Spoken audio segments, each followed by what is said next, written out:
So what I've been doing is helping you identify those poor traits that may have been affecting your relationship. It's a class on red flags. We are red flagging them because we want you to pay attention to them. They may have been affecting your relationship, and you may have been the one on the side of it without even knowing. So this will help people who did not know that they were hurting their relationships unwittingly. This will also help those who know that they have these issues, but they have been waiting to see how it can be taken care of. Number next, violence. When you're violent, touchy and all, you also are displaying a poor character trait. Number next, uncaught. When you're uncaught, talks about being unrefined, being crude and unrefined. If you're a lady, when you act unladylike, if you are a gentleman, if you act ungentlemanly, then you are said to be uncaught. You are said to be uncaught. So, next, we are listing out some poor character traits that may affect or be affecting your relationships. And the beautiful part of it all is we are also helping you know how to handle them, so that going forward your relationships can be better. So the next poor character trait in the list that I have drawn out, fairly some over 20 items, is insincerity. Insincerity is a poor character trait. Not only does it affect love relationships, it will affect any relationship at all. Insincerity. Insincerity eats up the very fabric of trust in any relationship. So under insincerity is where you have dishonesty and the rest of them. Okay. Judgmental. When you're judgmental as a way of life, you likely will conclude on issues before you even find them out. That also could affect your relationship. And I'll stop there for the listing because I have a number of things to teach you. I told you it's a class. It's not a regular Mind Your Character show. This is sponsored by RCB, and the intention is to help you do better in your relationships. Now, if you get this right in your love relationship, they probably will overflow into your corporate life relationship and every other kind of mutual relationship that you might find yourself. So I'm sure that this is going to be entirely useful for you. And what more? It is free. Great. So now that we've been able to identify, I don't know how many of them you were able to catch up with or put down, but I've been able to read out some about 15 of them. That's done. It's time for us to do the next part of this. So I said that I have this segmented.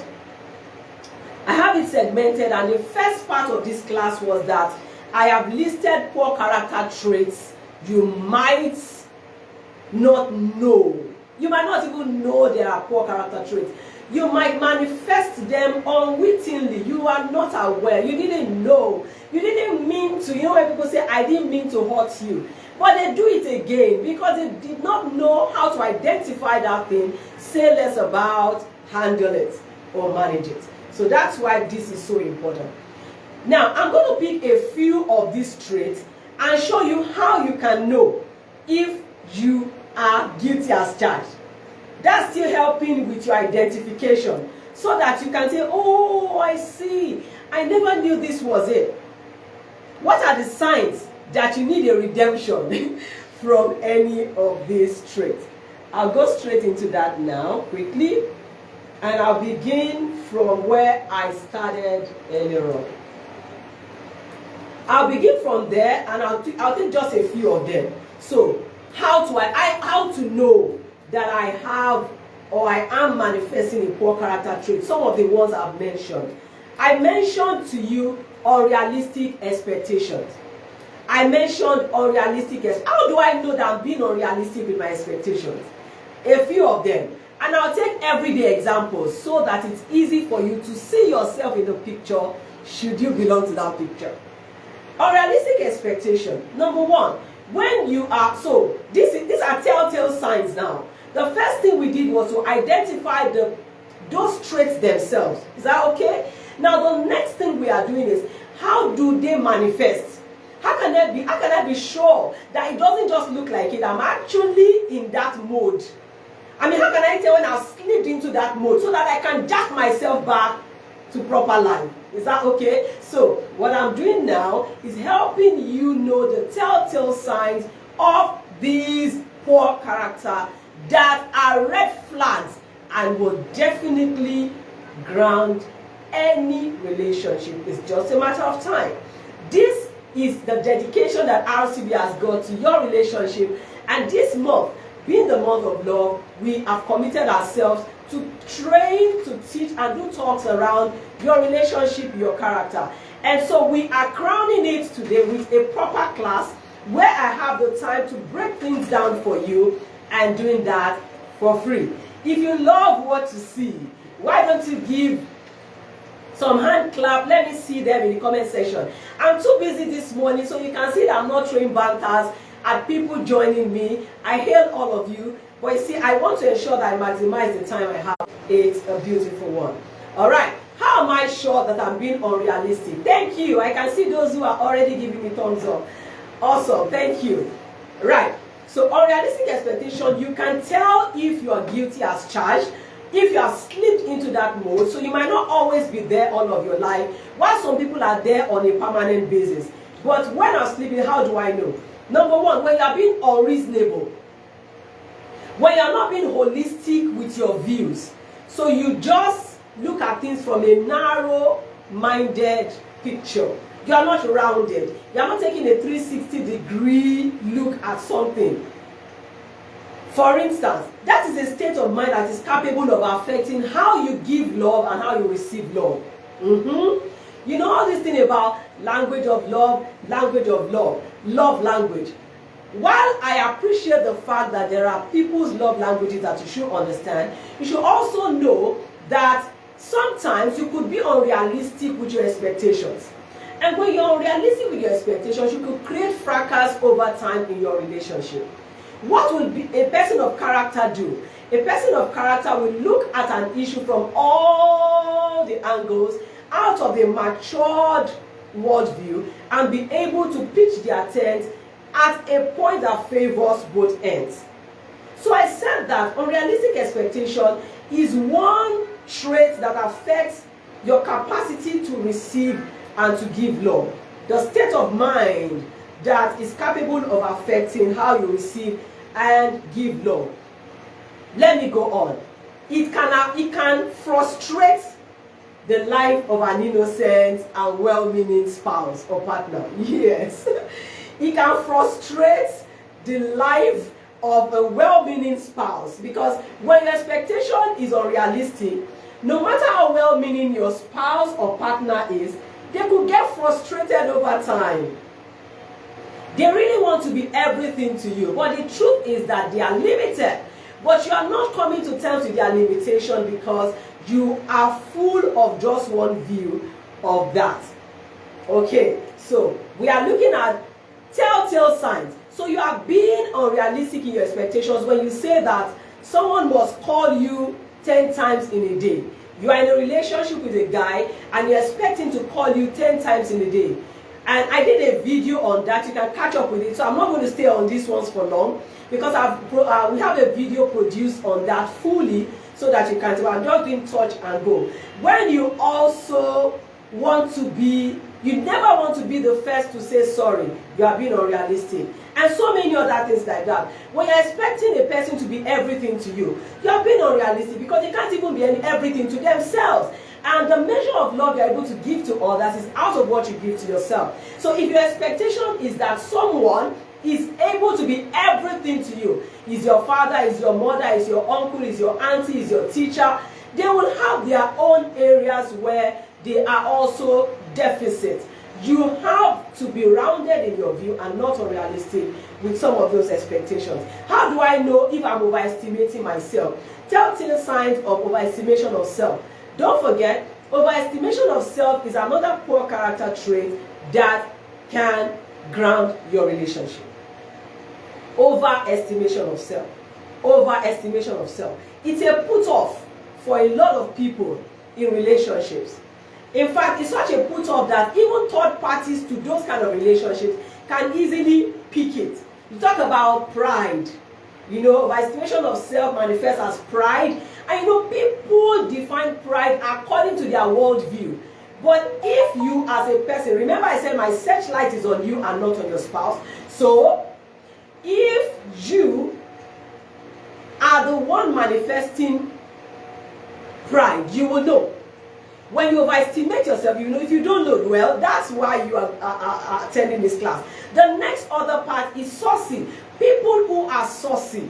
You know, saucy people, they talk, they throw words around anyhow. And then there are people who are overrated. You're overrated. You just look at yourself and say, nobody be like me. They are the types that tell their spouses or their friends that it's not your fault. It's because I chose to be in a relationship with you. So all of those things, and many of them can be dishonorable. When you notice all of that, you have few reliable signs to tell you you might be overrating yourself.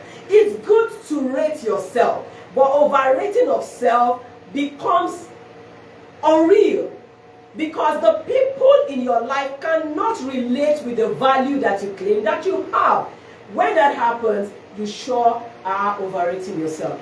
Okay? Insensitivity. I'll just pick 5 and tell you telltale signs. Even though I gave you 15 or thereabout of list of poor character traits in the first part of this. The second part is I'm giving you under the 15, I'm picking 5 and showing you how to be able to tell whether you are manifesting those signs. Okay, that's where we are right now. And I've done 2. I will do 3 more because I have to move to the next phase of the class. So that at the end of the day, you have a rounded class and you're able to go away better than you came. If you know my brand well, my purpose statement is that I leave people better than I meet them. So I met them. So my intention today is to do nothing less than that. Value addition back to back. This is being sponsored by RCV, First Royal Character and Values Limited. And we're doing it as our own contribution, call it CSR, to people's love life and relationships so that you can be better. Because when you are better, everything around you turns out better. Now, the next point is number 3, insensitivity. So many of us recently have been commenting on social media about a particular church and the pastor and the wife, and then certain captains of industry who had lost their lives in an helicopter crash alongside their family. And I noticed one word that many people have been using. That gave me an inclination to the fact that some people actually know what's up. Some people actually know the value of character. Some people actually know the import of it to society. Many of them know how it affects business. But whether people are committed to building it is a different ballgame. So I went around and I found people using a particular word called insensitive.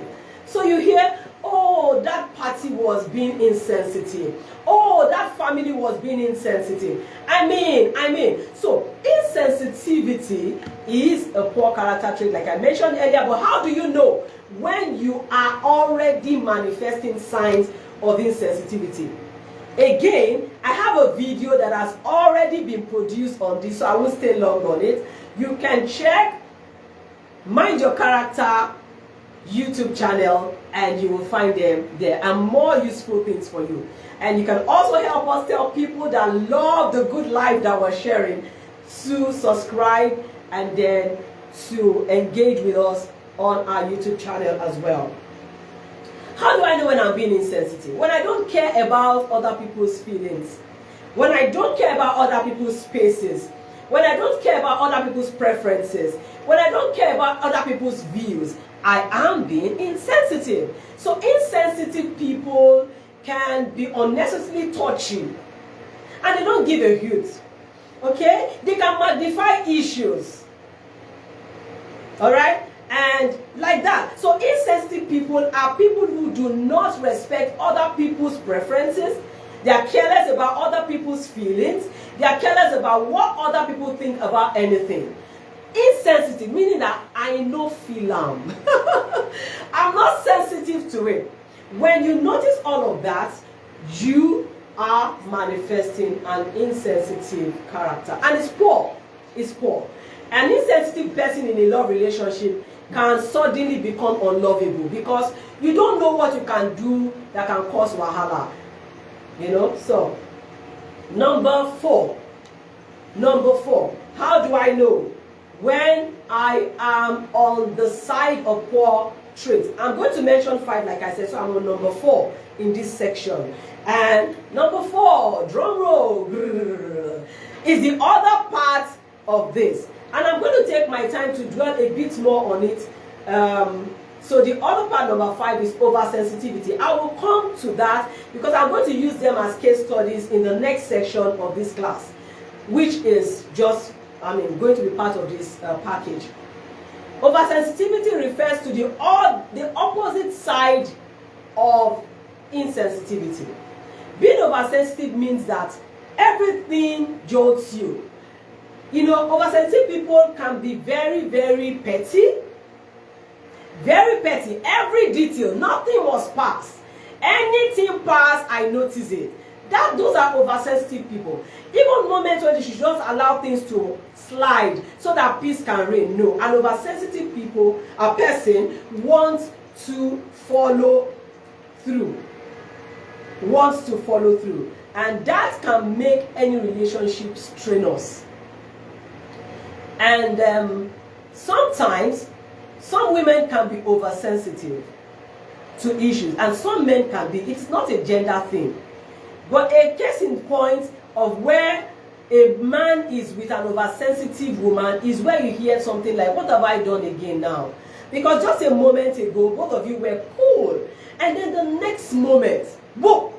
And then you're wondering, what have I done again?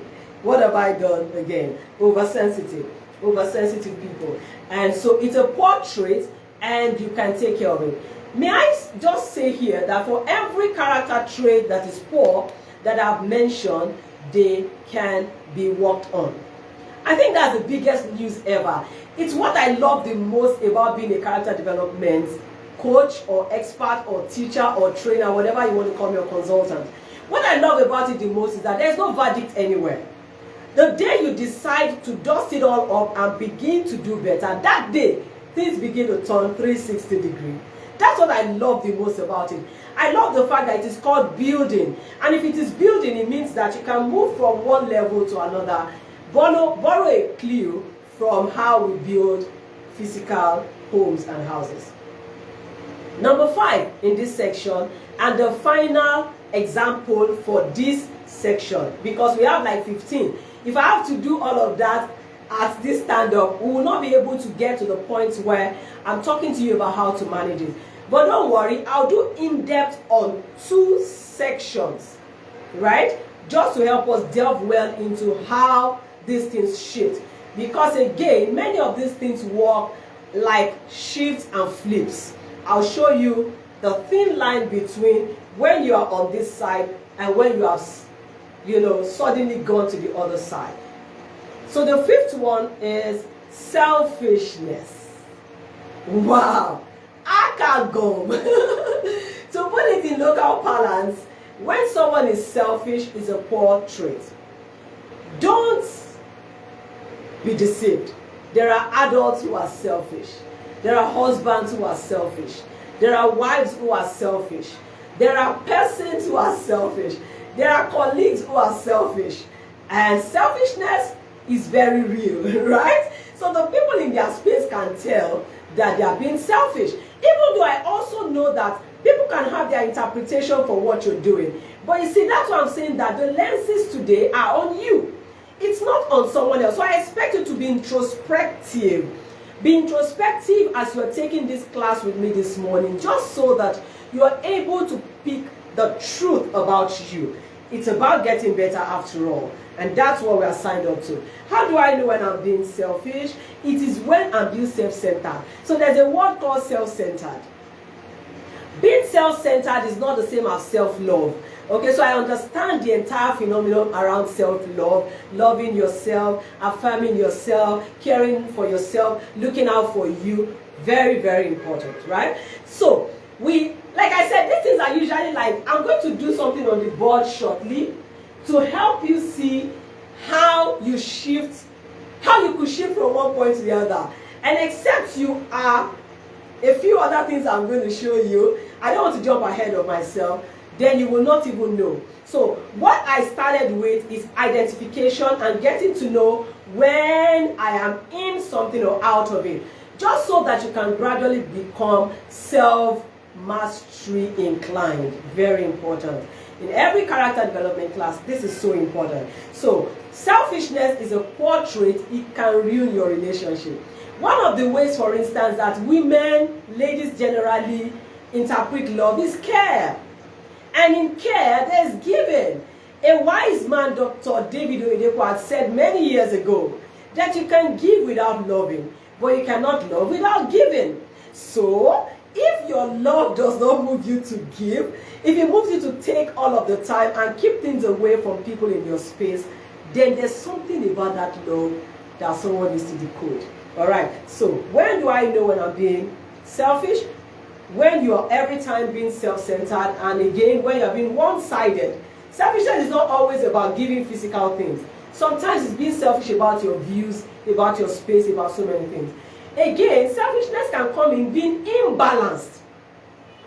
Being imbalanced about something. So, every time the thing favors you, you tilt it in this direction. And when it's supposed to favor others, you tilt it. It's also being selfish. And when you are being uncollaborative, when you are being uncollaborative with others, you might be self-centered. You might be aloof. And you might act absent. Okay? So, I'm going to stop on those 5. Just then is when I am moving to the next phase of this class. Remember, this is a class. And what I've done today is to put everything, near everything you will need to be better in your relationship together. And I'm enjoying it already. If you are enjoying what's happening here this morning, I need you to give thumbs up. Just do something that shows me. I will not be able to call your names and say thank you and all, because I'm making it a proper class, but then I can see your thumbs up and love sign or emojis going up like that. All right. So I'm going to be emphasizing the 3rd section of this class is I want to pick 2 areas where I will lay emphasis, and that will help you know what to do when it relates to others. So there are 2 major things that are very important to relationships. 1, I mentioned it earlier, sensitivity, and 2, communication. 1, sensitivity. I'm just picking 2 random. I'm going to delve deeply into them to help you pick the major lessons. Then the next thing I will do is show you how you can be better at anywhere you have found yourself to be lacking. Another thing you can do is, if you already know by now from the list that I rolled out earlier, areas where you think that you are guilty as charged and you are vulnerable enough, you can put those you can type those character traits there and say, oh, I notice I have this, so I'm looking out to working on it. So, we're laying emphasis on 2 major areas that are critical to your relationship, and they have so many babies under them. The first one is sensitivity. Remember, I mentioned it on 2 sides. I mentioned it as insensitivity and oversensitivity. So, the plus sign, the plus part of it is sensitivity. So, if you can see the board, I'll begin with sensitivity.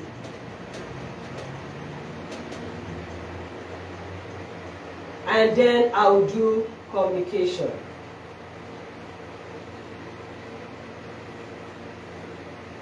Sensitivity and communication. What do I want to do with these 2 this morning? Simple. I want to show you how it flips. So I'm going to do a linear graph the same way you always have it in your mathematics class. Okay, so there's a linear graph form that I'm going to draw here. In the middle, you have 0. In the middle, you have 0. So whatever I do here also affects communication. So communication is neutral. Is neutral. It's there. Okay? Communication and sensitivity are neutral at this point. Then you have, if you go this way, let's take it that this, to your right, you are getting better, and to your left, you are overdoing things. So sometimes it's not a case of you going wrong, it's a case of being on the overt side of something. So, sensitivity and communication are the two traits that are positive that I'm picking. And I'm showing you how you can flip into the wrong side, sometimes without knowing. So, for sensitivity, when you come into a relationship, one of the things you should know is that you should be sensitive to that person. It goes from you looking out for them to all of the things that you know already, okay? Because that's not the main thing about the class today. But the thing about it is, how do I know when I have become over or in? Now, over and insensitive. Over would mean that too much. Too much. And insensitive will mean just not enough. Too much versus just not enough. Too much versus just not enough. Now, under communication, it will manifest like this, or it could manifest like this, depending on your particular or peculiar situation. You could have, I mentioned earlier, over communication. There's something called over communication. Over communication. And there's what is called under communication. Interestingly, communication has different variants to it. So under the very, very positive moments, you can have effective communication and the rest of them. Okay? But when we are dealing with the poor sides that we should look out for over communication. Over communication is a poor character trait. Because communication has a character tilt to it. It might be an art or a science or an act, but it also has a character tilt to it. So in a character class, one of the things we do is help people know how to talk, how to speak to people, how to elicit or start off a conversation. Okay, so this is very important. And from there, I'm helping you see that when it comes to communication, it can be you can overdo it, and you can underdo it. But there's another third angle to it. It's called no communication. So there are times when somebody hears that, and maybe the wife says something like, my husband talks too much. Now it's wrong for you to throw it out there and say your husband talks too much. Because what you can do is to move them from what seems like over communication to you into no communication. Now, or under communication. From the way the words sound, over communication means you're saying a bit too much for the situation or the issue, which in a lot of cases can mess things up for you. While under communication is saying a bit too little. So when I said to you that there can be a switch, and it could happen in a linear, there can be a very linear difference between the two of them. So the thing I'm going to tell you after this will help you know how to master and carry yourself around these different patterns carefully or more carefully. But this is important. Any marriage that lacks capacity to handle sensitivity very well, or relationship, can eventually crash. Same thing for communication. So I picked those two because of the central role that they play in relationship. That does not make light of the other list of 15 or 20 other and even more poor character traits that anyone could find themselves manifesting in a relationship. And don't forget that I might be talking about relationship this month and then leaving it at the doorstep of your love relationships, but it cannot be limited to that, because if you get it right on one aspect of your life, you can easily transit it to other aspects. So it can make you better at work, it can make you better at school, it can make you better with your community, it can make you better with your neighbor, everywhere you find yourself. So this is one catch that will fit all absolutely well for you. Getting to know how to improve yourself is something you should always commit to, and that's all that this morning's class has set out to achieve. I truly hope that you're already getting value, and that at the end of the day you can be self-mastered. That's the goal, and we are not stopping at anything when it comes to achieving it. So whatever I have on the board is to show you the graph and help you see that you could just slip into what you never intended. So you can be sensitive, you need to be sensitive, you do not need to be insensitive, you do not need to be oversensitive. I also have videos on that, so you can catch up with the video on sensitivity, insensitivity, or oversensitivity. On communication, I said there are three poor situations you could find yourself, and there are things that cause it. Some people go from being overtly communicative to becoming non-communicative. They call it non-communicado or incommunicado, pardon me. Now, maybe the way the people or the persons in their space throw words at them to say, you talk too much. It happens for children, but it happens for spouses too. There are people who began being very, very vibrant when it comes to conversations in their relationship and went to as low as nothing because of the way it was received. So since today the searchlight is on you, could you check if you have been that woman who tells your husband that he talks too much? I hear some ladies say, I don't like men that talk too much. Wow. When the truth of fact is that men seldom talk as much as they should. So if you have a man who talks what you call too much, it's just for you to know how best to harness that value, because you will need it. You will need it. So, and how we respond to other people's weakness or poor traits also matters to whether they are able to survive it, come out of it, or become better at it. When it comes to sensitivity, for those who have been mentioning sensitivity everywhere on social media, I want to let you know there are synonyms that can help you understand exactly what it is, so that it can help you in your relationship. Away from just addressing what's happening to other people is the need for you to know how it also affects you. So should you be in a situation that is similar, you will not be caught napping. Sensitivity includes groups of other traits that are very healthy, like empathy. Empathy. Empathy is family to sensitivity. Because in being sensitive, you are supposed to empathize with others, feel what they feel. Remember that sensitivity has a lot to do with respecting other people's feelings and respecting all of that has to do with it.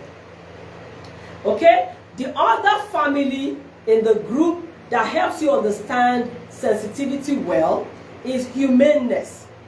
Humaneness, acting like a human being. And I tell myself a lot of times that if humaneness becomes something that all of us sign up to as Nigerians, we will have a better nation. Because that moment when you are driving your vehicle the one-way traffic way, you will know that you could knock down a pedestrian. And if you are humane and you feel for them the way you feel for yourself, then you will not find yourself doing it. That's why I believe that the best thing that will happen to us as a nation is getting to that point where we can be more self-regulated. Thank God for the laws. But what we have built so far are people who only try to do things well when the law may beam a set light on them.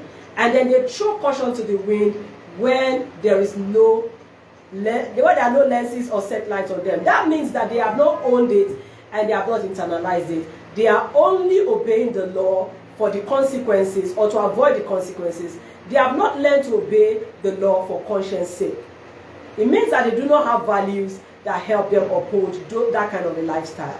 So I'm helping you to understand a lot more about sensitivity, since that word has been out there, so you know when you are also crossed it. So it's not only that pastor that you are talking about, you also know moments when you have also crossed that path. The other one is compassion. So I mentioned under sensitivity, I mentioned empathy, I mentioned humaneness, I've mentioned compassion, and finally, consideration. Consideration is what it sounds like. It means considering the situation or the persons or the issues well before you take a decision. I'm now going to go to the next phase in this class, which is how to help you become a better version of you in your relationship. How can I help you become a better version? So this is my hand-holding section. And in this hand-holding section, I'm practically holding your hands right now and helping you see how you move from point A to point B. So far in the class today, I've helped you to understand that we are red flagging some poor character traits that affect relationships across board. I went ahead to help you identify some poor character traits that may be noticed in relationships. I went ahead to give you telltale signs for about 5 of them for the time's sake. I then went ahead to benchmark 2 key areas which I call sensitivity and communication. Those are positive traits, but then because we are talking about it from the negative side, I helped you see that sensitivity can roll off the cliff to insensitivity or roll off the cliff to become oversensitivity. At those 2 points, you are in the red zone. Because things are not likely to be the same as when you're only keeping to the need for you to be sensitive as a person in a relationship. Then I went ahead to tell you that communication is key. It's the life wire of any kind of relationship, whether formal or informal.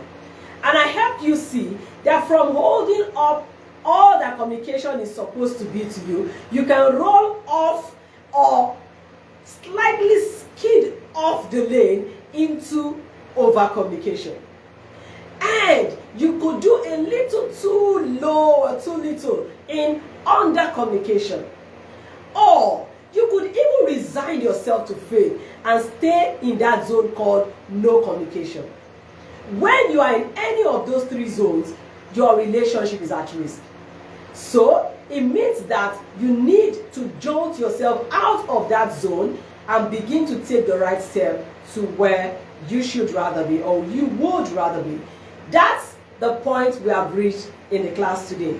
How to become your better version in your relationship.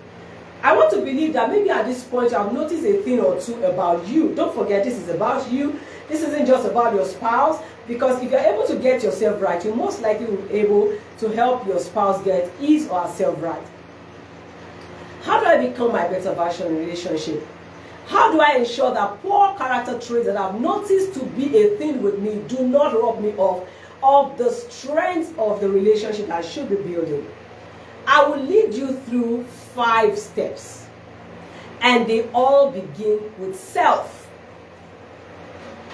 If you don't mind, I'd like to take this off the board and write a big self on the board. Self. Even for the show that I host on radio, on YouTube, it's called Mind Your Character. I believe that character is best addressed from self. So self. Self.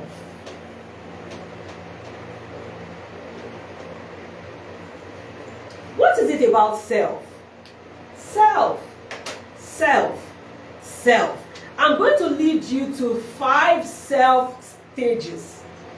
5 self stages in transiting from being poor character inclined or leaving yourself at a point where you feel that, well, this is how I was born, I can't change, I've always been this saucy, I've always been this, I can switch off easily on people, I have mood swing. You can leave them on the doorstep of temperament sometimes. You can complain about your mom and your dad not raising you well. You can talk about the people at the community where you were raised. You can complain about the school that you went to. You can complain, there are a lot of things. This is my area, so I know a lot of excuses people can give for not being at their best when it comes to character. But if you'd believe me for what I'll tell you, self is the key thing when it comes to personal character development. What can I do with myself? What can help me? So let's go. The first self is called self-assessment. How to become a better version of me? Do a self-assessment. After this class, don't let it stop here.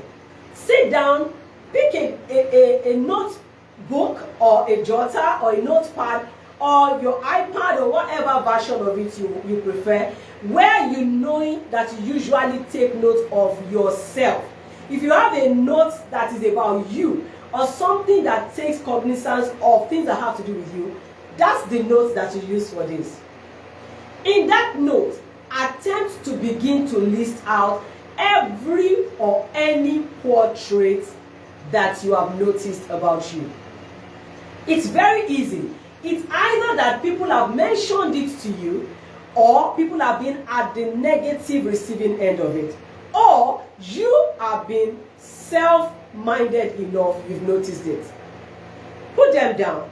So a self-assessment or evaluation of oneself, okay, self-assessment is an evaluation of yourself, your actions, your attitudes, your performance. Just to help you. So you're not wondering, so what's this all about?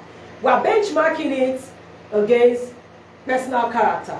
And we're trying to fish out the weakness or poor traits that we have that are impacting relationship negatively. There are a lot of people who have lost jobs and so much more, even good life partners, because they didn't know how to nip it in the bud. That's why this class is here. And I'm excited that RCV has chosen to do this for free as part of marking the month of love. Self-assessment or self-evaluation of oneself, the evaluation of yourself, specifically your actions, your attitudes, your performance. It includes gathering information or data about yourself. It includes gathering information or data about yourself. That is your personality, your values, your culture, everything adding up to the character that you are. I also wrote down here that self-assessment is a routine, goal-oriented, and empirical check. Okay, these words have been written by me carefully because they all speak to something. Self-assessment includes a routine, goal-oriented, empirical check on oneself for life's liabilities. So what liabilities have I been carrying with me that others have been part of? What things do people have to keep up with just because I'm in their space? What burden do they have to bear because my name is on the list that they have to deal with? Don't speak to poor traits, because no trait is private. Every trait is public in manifestation. So it's a routine, goal-oriented, and empirical check on yourself, looking out for the liabilities of life that you carry.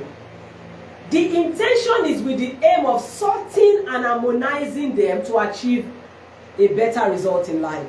So when people say that I don't care about my weakness, I don't emphasize my weakness, I don't look at my weakness, I think they are wrong. And I have a book coming up titled What to Do with Your Personal Weakness. That's the working title. The title might change by the time the book is out, but the working title, just to tell you the purpose of the book, I've tried to help people see what to do, to help them see that a weakness is not a verdict. A weakness is just an attention calling you to something that needs to be fixed. It's your choice to decide to attend to it or to let it be. At the end of the day, you are building a brand, and it will always form one of the ways that you are described. So if you are conscious about building a strong personal brand, then you are not taking things like this on seriously. All right. Self-assessment could extend to raising questionnaires. So I'm already helping you see how else, apart from putting those notes down that I'm giving you as an assignment, you could raise a questionnaire. I've had a young man many years ago approach me and say that, Mr. Obasa, I want you to evaluate me. I want you to tell me things about me that you have noticed. And he pleaded with me and said, could you please be sincere enough with me, even if they are wrong or bad, don't keep them away. And I appreciated it for him for it, and did the best that I could. He is a high flyer today, and I am not surprised. Self. Mind yourself. So self-assessment is the first self journey into becoming a better version of you in your relationship. And self-assessment, like I said, could extend into raising questionnaires or deliberately eliciting feedbacks from well-meaning persons in your circle, with the aim of maximizing your life and its opportunities. The next self in the 5-step journey to becoming a better version of you. So the first self is assessment. When you are done with assessment, something would have happened to you. That leads us to the next one. Assessment leads to the next self, which is self-discovery. Self-discovery. Self-discovery. Every time you do an assessment, it's like someone who is digging the earth to look for what treasures or what not. You know, when archaeologists go and dig up things looking for substance, they meet plenty of rubbish, and sometimes they come across the great ones. So it's you paying enough attention to yourself to self-assess. I'm giving you a simple template with which you can do it. 2 options which can go simultaneously. The intention is that you want to be better. Like I am aware, it will definitely make you. All right. So the next one is, from self-assessment, you will find yourself self-discovered. Self-discovery is massive. It's that excitement that happens when an archaeologist comes across what he wants or what he doesn't want from the earth of search, or the search of the earth. So, self-discovery, for the purpose of this class, refers to the process of acquiring insights. Process. Please mind the word process. Process. You began from assessment, and you're continuing because it's leading you into finding. And you know, if you're a researcher, you will understand that the more you find during your research, the deeper you want to dig, right? That's the feel that you will get when you begin to do this about you. You see, many of us are too busy, we don't have time for ourselves. That's not safe. If you're wrong, everything around you will ultimately go wrong. So pay attention to you. And one major area of your life that you should pay attention to is the character that you're becoming. Right. So self-discovery is a process of acquiring insight into one's own character. That's not all. I put down here and said, it is the process of understanding your true self. Some people have been living beside themselves, I'm sorry to say. They are everything everyone can see out there, but they do not know themselves in-depthly. Self-discovery journey, beginning with an assessment, leads you into getting to know you. It is a process of understanding your true self, your values, your needs, your wants, and even what food you like or dislike. Pay attention, you will find it. For your relationship's sake and for your personal brand's sake. Then I added here, I said, it is finding you. Self-discovery is finding you. How many of you have found yourself? You don't even know that you are missing. You have found every other thing other than you. You need to pay attention to yourself. It is finding you just as you are, with intention and possibilities of improving on your findings. That's so beautiful. No judgments anywhere. No lockdowns anywhere. No put-offs anywhere. It's all plus, plus, plus. Yes, you're becoming better. And before you know it, in your relationship, you're better. At work, you're better. And people are wondering, something is definitely happening positively a lot more for this person. Nothing changes until you instigate a change. This is what I would have you do. All right. The third stage of self, drum roll, is called self-awareness. We went from self-assessment. The journey started. Check. It never stops. It should be routine, don't forget. So, whatever you find in this season and you're able to become better and you're happy, you move on, you discover, and then you, what do I have? Become aware. Self-awareness is huge. I've always been self-aware to a large extent from being very young. It helped me to know who I could never marry. And it helped me know who I could marry. When you're not aware of self, you can't tell when you're about to walk into danger, personality danger. Very important. So you're not doing yourself any good at all if you choose not to embark on this journey. It's my lot to come and teach. It's your lot to take a step. But it's also my lot to consult for you if you want me to do a bit more in terms of becoming your accountability partner on this journey. I'm available just for a fee.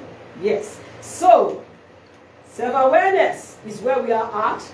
And what is self-awareness? And how does it apply to this class? Self-awareness is a conscious knowledge of one's character and feelings. Some people don't know their feelings. You can't tell when you're feeling like you should leave this place right now. You can't tell nothing. There's a nudge, but you can't pick it. It's not only for spiritual people. It's a gift. When your conscience is beeping a red light, you can't pick it. You're not self-aware. You can't tell when you feel danger. You can't tell when you feel shame. You can't tell. You're neglecting yourself. Self-love will die through neglect. Don't forget, this is a relationship class. And we're talking about becoming better. And your relationship with yourself is where the strongest help comes into every other part of your relationship. Conscious knowledge of one's character and feelings. That's not all. Self-awareness is also your ability to perceive and understand the things that make you who you are as an individual. That's when you get to that point where you can tell your USP. This is how I'm different from this person. I might look like them in terms of complexion. I might have the same shape of face or head, the same kind of nose, and all other things might look the same physically, but something is different. Our USPs are different. It includes your personality, your actions, your values, your beliefs, your emotions, and your thoughts. Everything adding up to your character. Self-awareness. Self-awareness is the king of choices. It picks things for you easily. It helps you make decisions easily. Because you understand you and you know what you cannot fit into, what you can fit into. It helps you not to jump from pillar to post. When others are confused, you are a bit more stable because you understand you. And you're able to also live away from your triggers and things that can set you off the lane that you want to be. So I added here and said, self-awareness is the accurate knowledge of yourself based on a deliberate journey of self-discovery. So we're tying it. Now, you began with assessment, you went to discovery. When you take a journey of discovery, you become self-aware. When you take a journey of discovery, you become self-aware. So I wrote here in my notes, I said, Self-awareness is the accurate knowledge, grows over time of yourself based on a deliberate. The word deliberate jumps out at me. You can't wish it to be. Okay, so there's a journey that must start today for those who are interested. A deliberate journey of self-discovery. Now let's go to the next self in the journey. The steps that you have to take. Don't forget, this is about how can I become better? Yes, I know all these traits already. I found the ones that are peculiar to me, and I don't know what could even be going forward. How can I ensure that I'm good for all time? These steps will always help you be able to strengthen your strength and make your weakness a plus and not just a minus by looking for how to manage them properly. The next one is self-improvement. This comes as a result. So we are beginning to get to the results part already. Self-improvement. Self-improvement is your knowledge of your status and character. Okay? Self-improvement of one's knowledge, status, and character by one's own effort. And then I wrote here that it is the deliberate interest, commitment of consistent investment. So this is a result in what happens to you.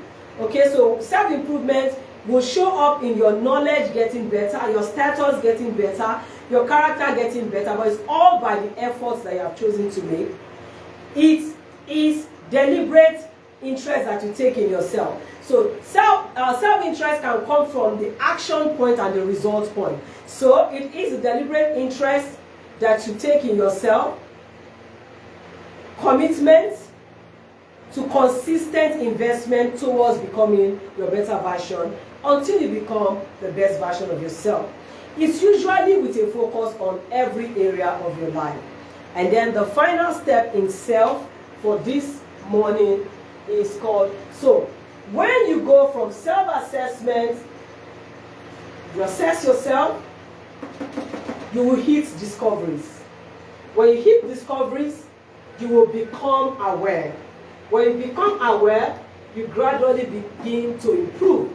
But there's a beautiful certificate that you are going to earn just now. When you get to this point, you're going to find yourself on the island called self-mastery. Self-mastery. Self-mastery. Self-mastery is a beautiful thing. That moment when you know how to harness, combine everything together and make them look absolutely amazing.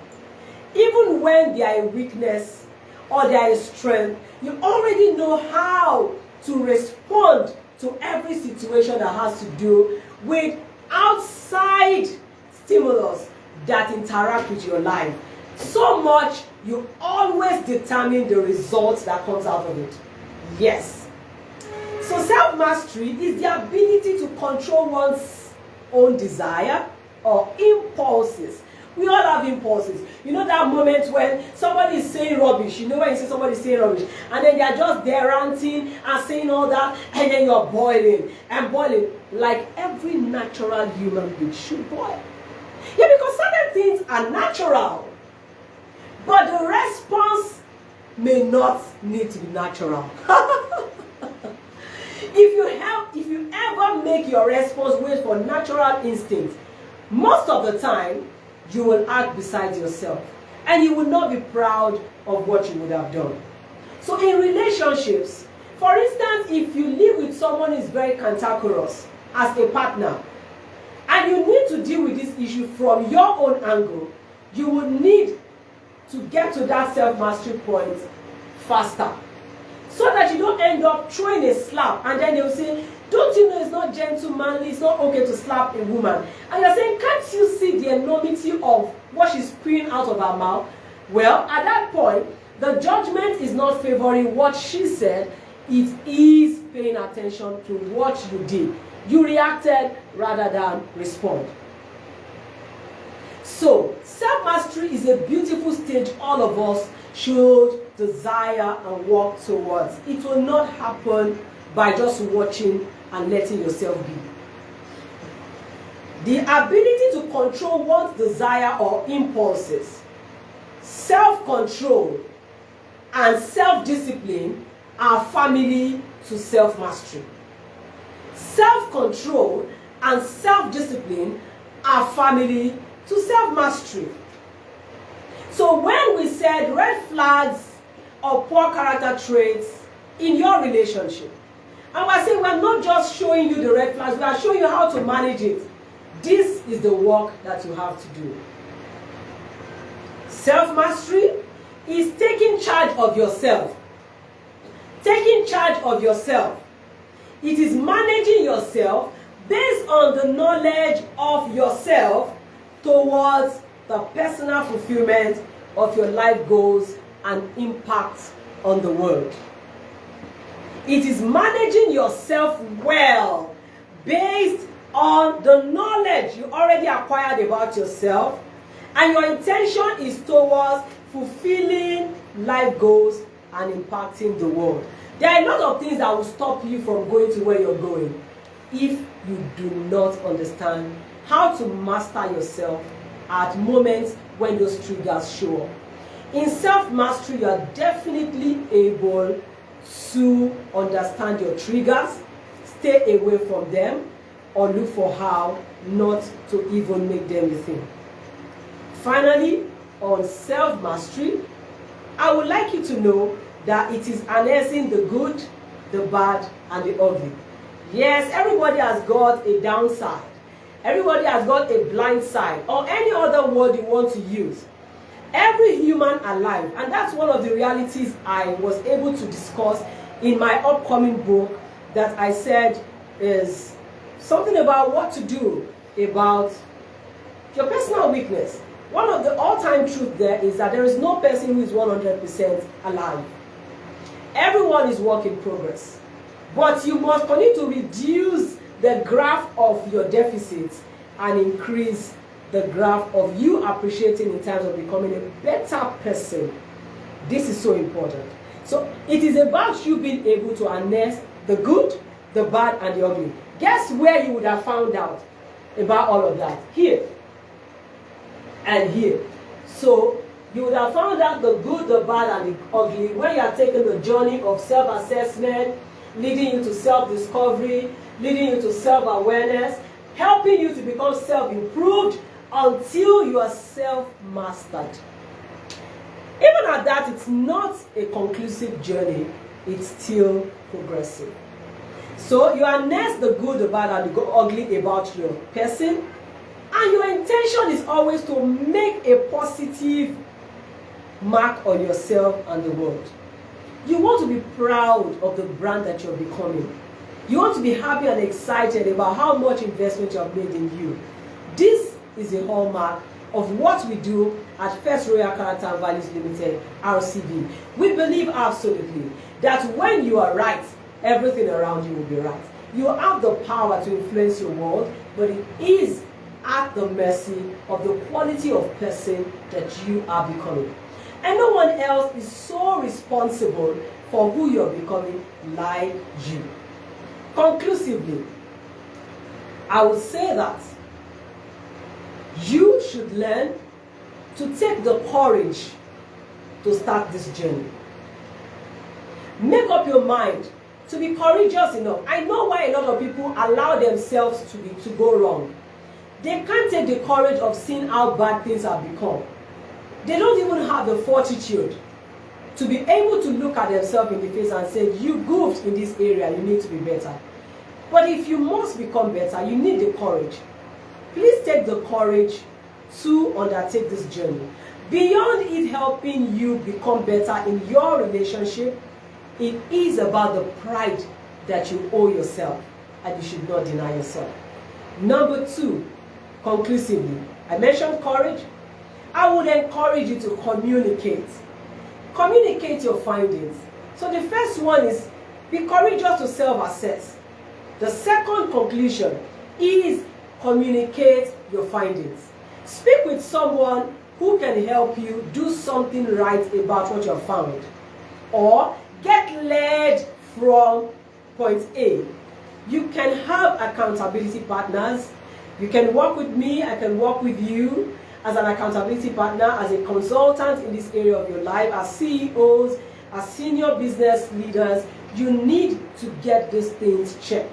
Otherwise, they have the propensity of running down all that you have sweated to achieve all these decades and years. That shouldn't be it. So finally, the fourth point in my conclusion, the first conclusive point is courage. Have the courage to self-assess. Don't be ashamed about what you will find. Many of us know some really dirty things about us that no one else knows. So when I'm saying self-assess, you are wondering that, no, I can't even look at that aspect of my life. Let it be like that until I leave this earth and go to heaven. What if it becomes mainstay for you tomorrow? What if it becomes a cash cow? What if it becomes very important? Work on it. You're just going to be fine. Okay, the next one is communicate your findings. And the third one is commit to the demands. Courage to self-assess. Communicate your findings to the right person that can help you. Not pity party agents, no. Communicate to the right person that can help you see the life in it.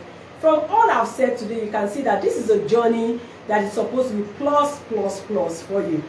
And the third one is commit to the demands. There will be demands. There will be demands. I can assure you there will be demands. There will be things you need to stop doing, start doing, and continue doing. You will need to learn, unlearn, and relearn. But the joy of it is in the fact that the results from your life are better for it. Wouldn't you rather love that? And the very final C, conclusion, my advice as I draw the curtain on the class today is be consistent in the journey. Courage to assess yourself, communicate your findings, commit to the demands. Finally, be consistent in the journey. Now, this is the biggest part of the work. The character development journey has no, if it was a ship, it cannot birth. If it was a car, it has no parking lots. If it was an airplane, it has no hangar. Honestly, it's a continuous journey. We like to refer to it as a lifelong journey. Once you start, you have to keep building. The moment at which you stop is where you might just find out that you started crashing down. That's not good enough. So it's something to continue, and from one phase or area of life, you're getting better until you have become a rounded success. I believe that in life we shouldn't only succeed, we should gain stability of success, and above all, we should have sustainable successes in life. All of this is possible with all and some of the things that I've shared with you today. So it's been a very beautiful class today. I have totally enjoyed myself. You can't imagine it. Each time I had an opportunity to share and to teach, it's like there's a very hot ogbono soup with pounded yam that is waiting for me after. I'm so excited, honestly, and I'm glad also that our organization has been able to bring this to you for free. So if you missed part of it, please ensure that you do a rewatch of this and then share to people who might also find this really important. Today, I have helped you see how to identify poor character traits that may be affecting your relationship. And I've also told you that if you got this right with your love relationship, you most likely will get it right with every other kind of relationship. No relationship else tests you better than your love relationship. So if you get your love relationships right, you're most likely going to get every other one right. So I benchmark my teaching today on love relationships because this is a love month and we are doing this as a CSR. I have also helped you to know how to identify them and how to notice telltale signs telltale signs when you are within the poor character region that could affect your relation, just so you are able to reverse the order before it goes out of hand. I've gone ahead to benchmark it against two major areas called sensitivity and communication. I've gone from there to also teach you how to become a better version of you. And I led you through 5 self levels. Self, self, self. From self-assessment to self-discovery to self-awareness to self-improvement to self-mastery. And I've told you that the self-mastery certificate is something you should go for. It's not all about attending a class and getting physical certification. It's about knowing that you are in control of you. So, the next time someone is shouting, you're not going to respond just because the person is shouting. Should you have to respond? You are responding because you have found the need to respond. You are no longer leaving the remote control of your life in another person's hands. That's the power and beauty of self-mastery. But you need to take a journey into that. And that's a very beautiful journey, particularly if you're going great places and you want a record that stands inspiring and sustainable.